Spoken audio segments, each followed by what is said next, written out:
コンパクトの名手と言われてる俺だけれども、実はアメ車党だったんだよ。これはね、かなり昔だけれども、コルベットで GT にも出たことがあるという実績なんだよ。何気にこの68カマロって言われてる一番価値があるカマロなんだけども、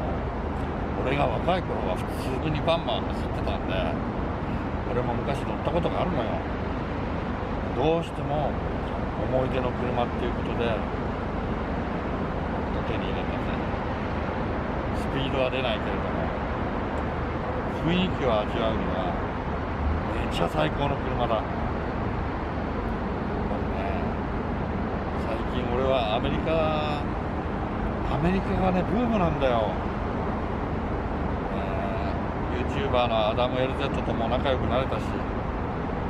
今年はアメリカに進出するかもしれないっていうことだし、ということでアメ車を買ったので、どうすか、68の SS カマロですよ。これモノホンです。フロントディスクブレーキ入ってます。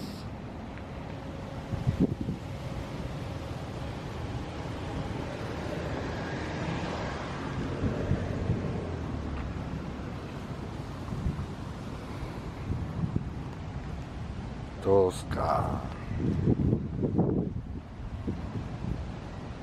最高でしょ。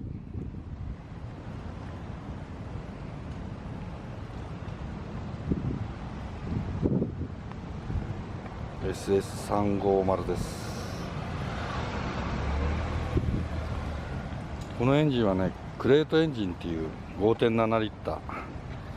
エンジンが乗ってます。馬力は355馬力、トルクは60キロ。雰囲気最高じゃないですか。これ俺がね若い頃はね、このカマロはね結構乗ってたんだよね。今でこそこのスモールカマロっていうのは台数もほとんど見なくなっちゃったけれども、ロケバニの俺も乗ってた黄色い一応乗ってたけれども、あれバラクーダって言ってるけどこれでしょ、カマロでしょっていう感じで、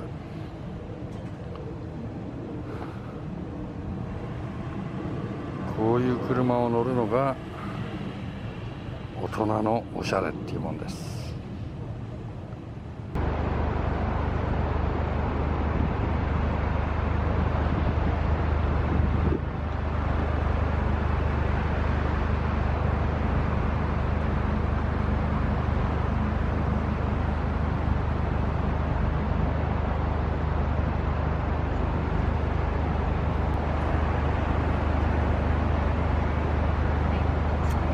今日はね、木曜日の夜です。金曜日の夜はさすがに大黒パーキングはもう車で溢れてるんで、ちょっと恥ずかしくて来れないんで木曜日に来ました。まあ多分アシリア系の車はいないのかななんて思ってたけども、やっぱりねちょろちょろといますね、好き者がね。まあやっぱりこういう車を紹介するにはやっぱ大黒かなっていうことで大黒パーキングに来ました。いやこのねアメリカン V8 っていうのはね本当にすごい雰囲気があって、まあドロドロドロドロ言ってるんだけれども実に気持ちいい。しかもですねこれ窓開けて走ってるんだけれども、まあエア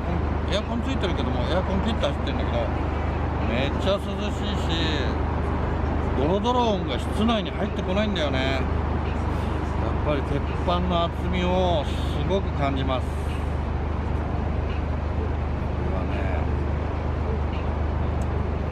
俺ももう普段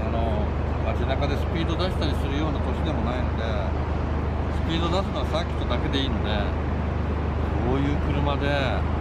クルージングってやっぱりね、大人のクルージングだよね、これね、最高です。ということで、こういう、カーライフもどうかなっていうことで、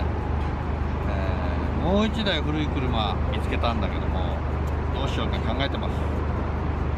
またそのうちこういうことをやりますので、期待して待っててくれ。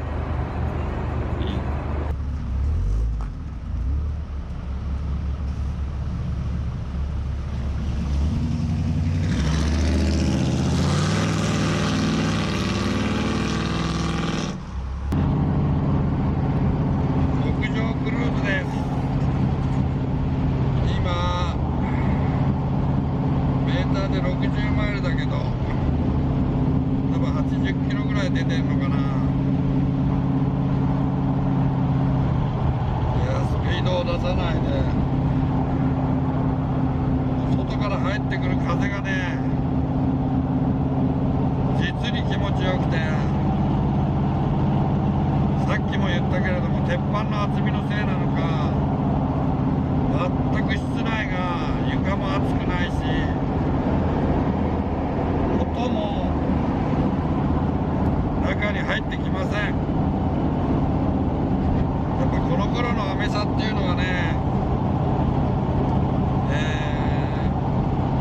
虚栄心の塊とかっていう風に言われてた車だけれども、やっぱりその一番最初の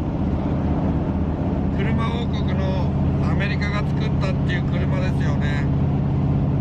今のアメ車は全然アメ車じゃないけれども、この頃のアメ車っていうのはやっぱり